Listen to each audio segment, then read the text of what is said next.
Welcome back to the Sportsball Grinder here. It's 2025. We took some time off. We reframed things. We changed jobs a couple times, moved a few cities.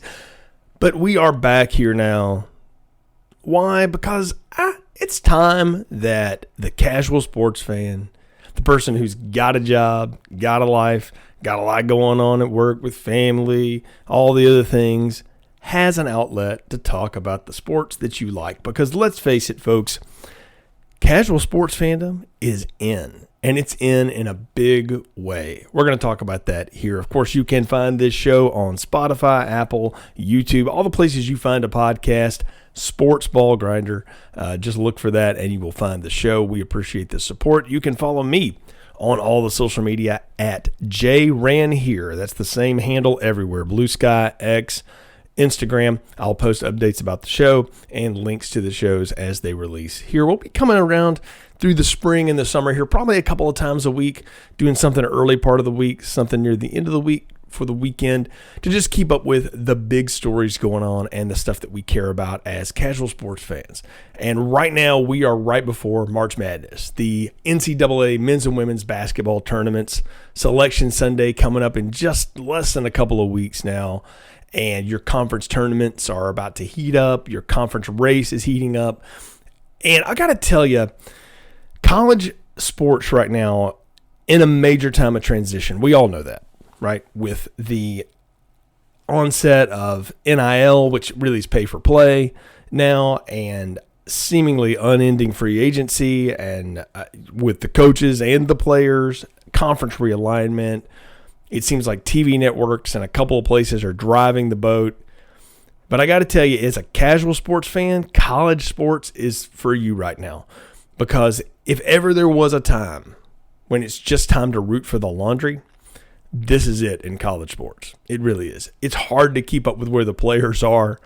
You really don't know what your football team is going to be until they hit the field in August. And I don't think we're that far away from that changing even midseason now as it goes. Your basketball team, though, you get a better sense of, because basketball has been on the front end of this get the guys to the pros as quick as possible thing for years. Now, the good basketball teams, the ones that win the tournaments, either have a bunch of stars that are going to jump to the NBA and they figure out how to make that dynamic work for a year, or it's a veteran-laden team that's got good players, usually surrounded around a great player, maybe even a transcendental player in college, and they get on a run. But the fun part about college basketball in particular is it's about 6 games in March. It's about that bracket, man. And that is a blast. From the round of 64 to 32 to the Sweet 16, the Elite 8, the Final Four, and then that last game. If your team can get hot at the right moment, the right time, catch the right breaks, the right matchup, it's why we get invested in it, right? It's why we do the bracket contest at work. It's not so you can win the $20 out of the pool. You know, maybe you can, maybe you can't, but it's mostly because you don't want, Jane from accounting to beat you again. And maybe Jane from accounting beats you because her selections are smarter, because maybe she knows a lot about basketball, or maybe she's one of those people that picks it up from the color of the jersey. I've seen it happen both ways, and no shade to either. Hey, you do you have your methods. I think both are fun, and we need both in the spectrum of college sports. But college basketball has prepared us for what college football is becoming. And what I mean by that is it's hard to follow the teams or the stars, the people, as much as it is you follow maybe a coach, or you follow the brand. Kentucky, Duke, North Carolina, in some cases Virginia, Arizona's been this. UCLA has a history of this, though it's been a minute since they were really doing anything out in Westwood. But the point being is you got behind the brand of it. Whereas college football, yeah, you had the brand and the laundry, but we were in the era for a while there of which next great Bama player was going to dominate the headlines, or which guy from the ACC was going to rise up, or the Big Ten was going to have a star player that everybody really rallied behind. And sometimes the Big 12, that kind of thing. The USC quarterback, all the things that make college sports fun, where it gets about the Heisman and all that kind of stuff. Well, now, with the unlimited transfer stuff and everything going on with that, college football fans are having to find a way to reset their expectation. And now their tournament isn't down to 2 teams or 4 teams. There's this 12-team playoff. And while it'll be a lot of the usual suspects in the final end, the same 20 teams really have the same chances to chase the championship every year, and that's a big crowd. And maybe only 4 or 5 each year really can cycle up to do that. It's still fun because it's about that tournament, because you don't know what's going to happen. You get a team playing on the first weekend, run all the way to the end and win the title. We had that happen in the first year here, The thing about the college basketball tournament that makes it fun is the 1 seeds are not sacred. They win a lot, but they also get bounced a lot. The 2 seeds have an even harder time finishing it off and winning the whole thing if you go and look at the statistics of it. What makes the college basketball tournament fun is that first weekend, right, where you're looking for that 5-12 upset. You're looking for that real gritty game in the middle of the day, because you're scheduling, quote, meetings so you can go and watch all this stuff. And that's what makes it fun. It makes it a community experience. And what I would say is it's our time as casual sports fans to rise back up and make this a community experience. Because make no mistake, the networks have made it about advertising and gambling. And advertising, I get. The gambling part, personally, not really my bag. Some of y'all, you do that, hey, I just hope you choose wisely, is what I would say. But just know it's never in your favor.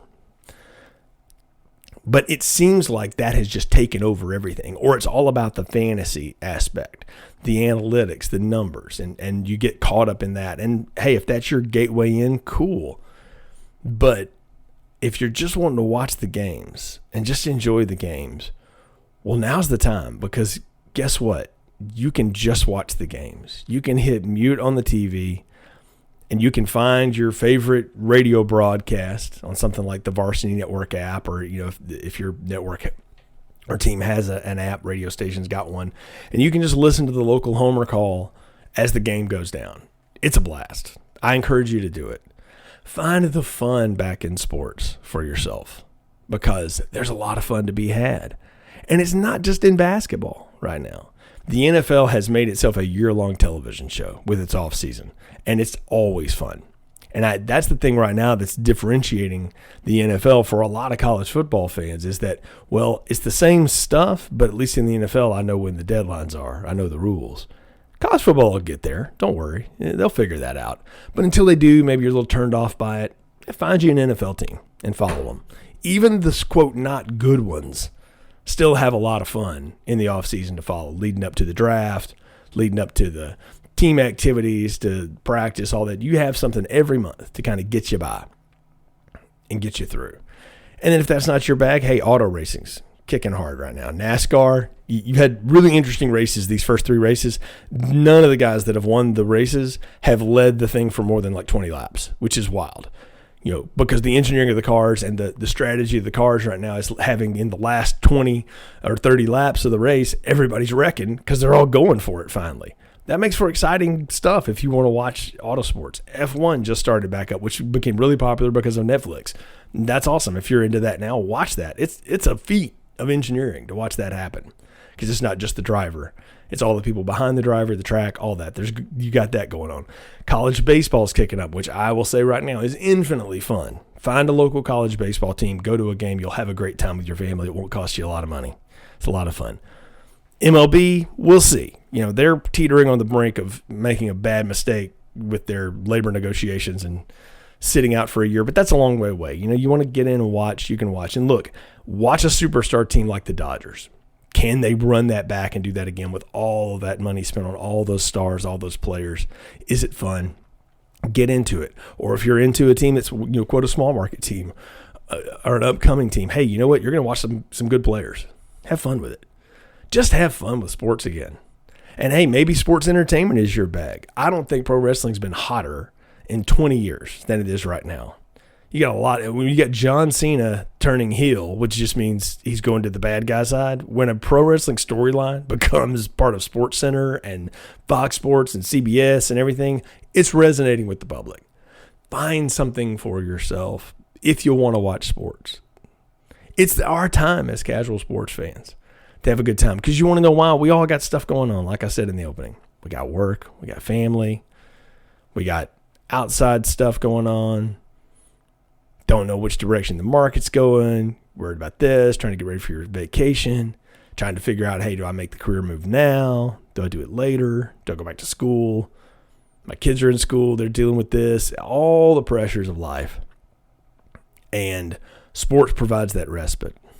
It gives us a thing to hang on to, a piece of laundry to get behind for a few weeks and have some fun. So get ready for the NCAA tournaments is what I'm saying. It's going to be a good time. We're going to come back and have a show right after Selection Sunday, talk about, the seeding and stuff. I'll bring on a guest. So it won't always just be me here. But as we relaunch the show, we want to give you a chance to know that, hey, it's going to be me, Jay, on the mic here, but also bringing in a cadre of folks to talk all these things, basketball, football. We'll talk baseball. We'll talk a little off-season, everything. We may even get into some auto racing. We'll talk some tennis this summer. We'll talk about running, all the stuff for the casual sports fan, because that's what this show is for, all right? And we're glad you're along for the ride. So welcome back in. Jump on the bus. The Sportsball Grinder is kicking up. Look for us again wherever you find your podcast, Sportsball Grinder, and you can follow me on all the social media at JRanier. We'll talk to you again soon.